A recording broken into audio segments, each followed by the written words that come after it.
Hello everybody, my name is Swicey, welcome to my channel. Today I'm going to be showing you guys 5 builds that have absolutely changed my time on Raid.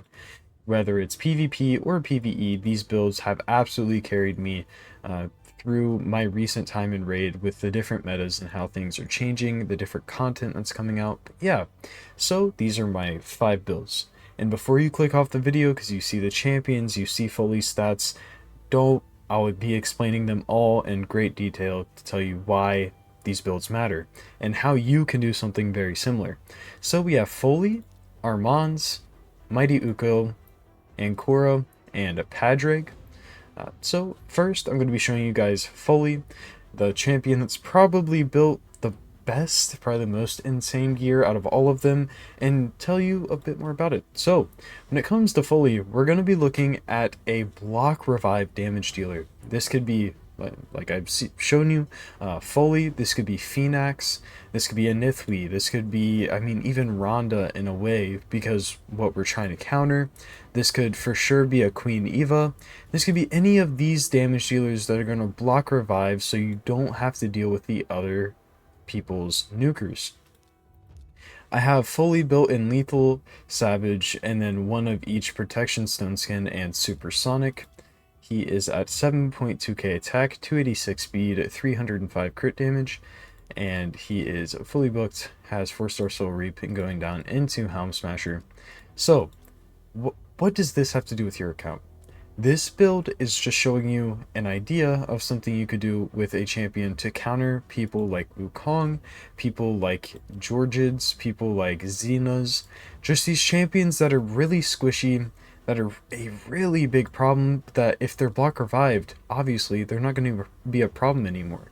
These really squishy champions mean that you can run your damage dealer, your fast DPS, your fast block reviver at a lower damage threshold. Now, my Foley is built in some pretty insane gear, don't get me wrong, but that does mean that you have the opportunity to drop the damage down, let's say 5k attack with 250 crit damage at 260 speed, and you're going to be just fine. Again, the point is, a block reviver that is fast and high-ish damage, really just enough to get rid of these champions that have low HP and defense, or even really just low HP, because even the defense-based damage dealers right now, you're not really looking at all that tank. My Gash is definitely a little bit tankier than some, but still. The only thing that's really going to counter this is Stone Skin, and I know Stone Skin is a pretty big problem right now, so it isn't going to be applicable to every single fight, but those fights where you don't get your Wukong, but you do get some speed, let's say you get to pick your Arbiter or whoever, having a fast block revive champion is massive and has done absolute works for my account. Yeah, so let's go ahead and move on to the next champion. So the next champion is going to be Armands, the champion that has divided the community for sure on how the game's going, how it should be changed and things. But anyways, he's changed my account, I'm sure he's changed yours, and this is how I have him built. So he's in 2 perception sets and 1 stone skin set. He is at 345 speed, 651 accuracy. He is fully booked with 3-star polymorph, then I have him going down into Eagle Eye. I will be picking up both counterattack masteries, and on HH's website it doesn't say to go with like the Wisdom of Battle and Harvest Despair, but I really highly recommend you guys go with Harvest Despair. This is an amazing mastery that's not talked about nearly enough. It really does just bring so much of so much utility to his kit, where you're not going to see that from many other kits unless you put that on and they have a crazy amount of CC. Anyways, that's the masteries I'm going with, and how has this changed my account? So with this build, having him in Stone Skin, having him fast, high accuracy, yes, it's a crazy build. Don't get me wrong, I'm not expecting you guys to be able to do something exactly the same, but just the idea of something similar. My Armands is not the fastest out there. There's no way he is. I'm not going to win too many speed races with my Armands alone. But if you put him in Stone Skin, that then gives him the opportunity to not get screwed over by other speed control champions, other speed boosters, and he gets the chance to take a turn and you win. So getting your Armands in 4-piece stone skin, I highly recommend you guys doing it, and I think it's almost a necessity unless you plan on getting him in some really crazy speed. Something to mention, if you can't get him this quick in stone skin, I would recommend you guys go down and check out the supersonic set, and you just need to get it down to a 4-piece, and with this you are able to cut in on some really fast champions like the Sifis and stuff. This will give you so much turn meter, and that is probably the best way to cut in with an Armands without just being purely super fast. From there, we have my Mighty Uko. So my Mighty Uko is in 6-piece stone skin with 2-piece perception. He is at 58k HP, 3.4k defense, 252 speed, 641 accuracy. He is fully booked with 2-star polymorph, and I have him going down into Eagle Eye with Lore of Steel, and then Selfless Defender and Cycle of Revenge. Now, what's great about this build? So with this build, we're going to be taking Mighty Uko's kit and just super boosting it, turning it into something absolutely crazy. With having him a bit slower, and yes, I know it isn't that slow, I would actually like to have him around 230 speed, but just the pieces that I have right now have him cooking pretty decent, I'd say, with keeping him pretty tanky with high accuracy. This means we can take advantage of his passive, stealing random buffs. Often you'll steal stone skin off the enemy champions, and this can really help with your block revive DPS or really anybody, and bringing in some of that RNG and being really annoying for the enemy team and being absolutely integral to your team. So besides this passive, what is he going to do for you? Here he's going to be stripping 4 buffs in total off of the enemy team, and then if they're out of buffs after either of the hits, he's going to be placing block buffs and decrease accuracy. The block buffs is amazing. I don't think it's really given enough credit, because if you're going against somebody like a Duchess or something, you're then taking away their ability to put out those veils and things, and you then have the option to block revive them, just take them out, turn meter control them, stun them, CC them, whatever it may be. This ability is phenomenal. And then I would say maybe the next best part, if not the best part, is going to be his AoE revive. Revives all dead allies with 40% HP, and then places block buffs on them for 1 turn. Also places increased speed buff on all allies for 2 turns. Will place increased speed buff even if there are no dead allies. So this is crazy for the build, for having the 6-piece stone skin. If you run him a little bit slower, you let your whole team die, he's going to revive them all with the block damage. They all then are basically guaranteed a turn. Obviously, there's going to be counters, there's going to be Wukongs, there's going to be CC, there's going to be, even if they do CC them, it'll take them a while to die. There is the Rotos, obviously, ignoring the block damage, but still, for a lot of champions, this will counter them super hard, and it's something you guys should definitely look into, this being probably the build that's carried me the most out of all of these, and the one I've had for the longest. So yeah, that's my Mighty Uko. Now let's move on to my White Queen and Korra. I actually just recently built White Queen and made her a powerhouse. So beforehand, I just had her in my basic, some stone skin, some HP, some defense, and some speed, and called it a day. But I recently put her into a resistance build, and I've never been happier with this champion. She's actually become arguably my favorite reviver, besides maybe Uko in the game, for PvP of course. So she's in 6-piece stone skin with 1-piece protection, and then she has a refresh accessory. She is at 88k HP, which is something I'm currently working on getting up. It's definitely low right now, but over time I'll be getting her over 100k, probably in the next week or so. And then she's at 4700 defense, 243 speed, and then 633 resistance. So with this build, I'm going to be glyphing everything out. I need to take this up and get resistance on it, or I might just get a completely new one, really, because I need some more HP than defense, and this is going heavy into the defense, or even I could go more into the speed. But yeah, so she isn't fully booked yet, and I'm very happy with this, honestly. I really want her to be booked, but I've been booking my Queen Eva, just because she's been so crazy with her damage, and getting those cooldowns down is very important. So as soon as I get her booked, I'm going to be booking all of her, because this A1 is insane, this A2 is absolutely phenomenal, and this A3 is crazy, especially when you have Narcisse on the team. Her passive is amazing. But yeah, so she is going down into the Resistance Mastery being Unshakable, Cycle of Revenge, and then Deterrence, Spirit Haste. And so what this is doing, why I have her in a Stone Skin build and a Resistance build, one, the Stone Skin is going to make sure that she can revive just like any other reviver, making sure that she gets the chance to, like my Uko, being slower, Stone Skin, reviving whichever DPS dies or whatever. And then there's also the high resistance, and I'll be trying to get it higher, hopefully around 700 before too long.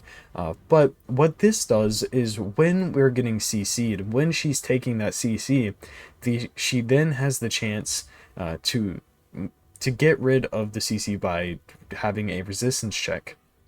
So let's say the Armands, he's going after your DPS champion, he's using this, he's stunning everybody.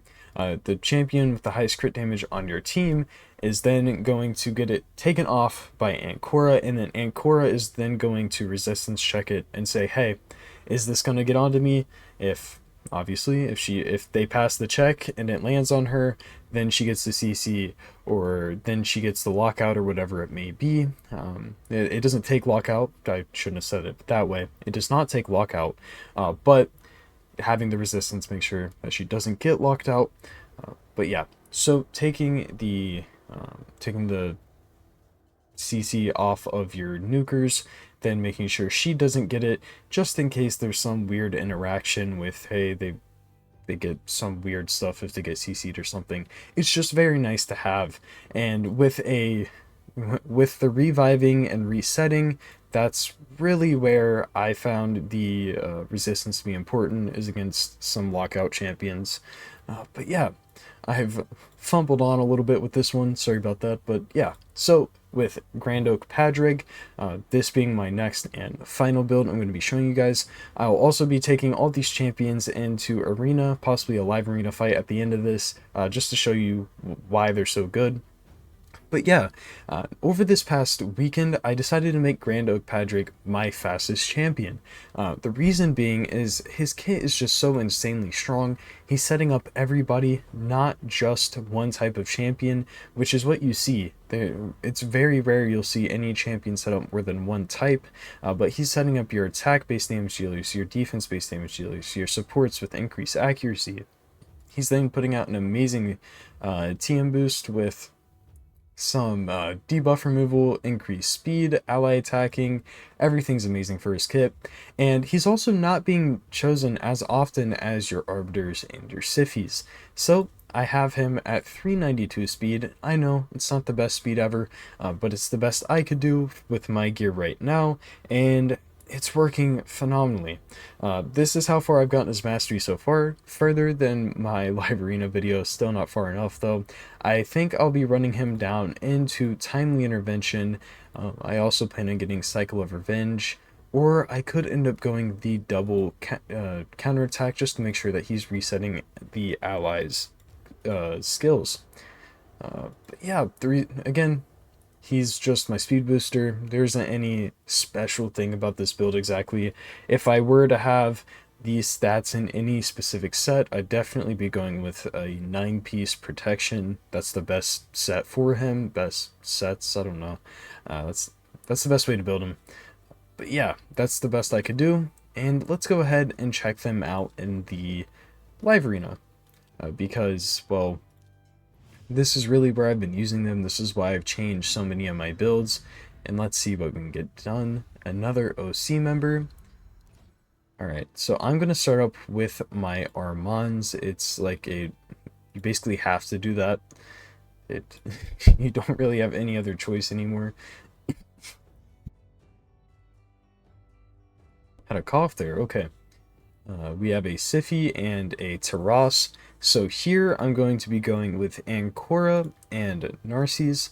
Ancora taking the CC from Siphi. She can't resist it, sadly, but she still will be taking it off of my highest crit damage champ. I believe my Narcisse is only around 270, so almost any other DPS I bring in here will have a higher one. Yeah.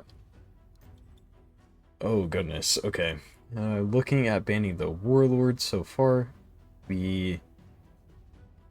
Alright, let's go with Padrig and my Foley. So, we're actually bringing in almost all the builds I showed you guys today, 4 out of 5. He does have that, but if we get the ally attack in, we can break it. Okay, let's go ahead.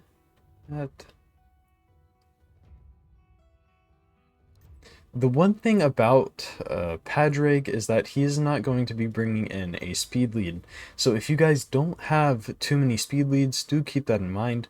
I do often run Wukong, my Armands, my Ancora, my Duchess, just a lot of champions that bring that for me already. So we're going to increase our speed. He then gets increased accuracy, which is absolutely amazing. So let's take them out. We're going to A1 into the... Well, let's A1 into the Siphi here. We're doing some decent damage for sure. We're just going to A1. And then ally attack into Rhodos, because Rhodos is going to get a turn regardless of what I do. Marichka coming back into the fight. We're not exactly worried about Marichka. We're much more worried about this Rhodos getting a turn. So we're going to block revive him with this hit. I do want to try to block revive the Marichka as well. There we go. They're gone. Reset ourselves. I believe he's just going to go ahead and A1 into that or quit out. I can see either or. Okay. Steal that turn meter. Get increased attack back out on Foley. Ooh, okay. Don't want to give him the chance to do anything. We got sheeped. It'd be... I don't know. I find it surprising they didn't make it to where Armands couldn't be sheeped, honestly. They made him so crazy already. But yeah. The build's coming in, doing everything I wanted them to, everything I explained they would do. And I hope this is an amazing showcase of why I made the changes I did. Here, we just have to hope that we don't get blown up by the Taras. We do enough damage anyways, and that is a win. So hopefully you guys did enjoy this video. If you did enjoy this video, hit that like button, hit that subscribe button. If you'd like to see any more of my builds or go into any more depth with my builds, do let me know and I'll do some more videos.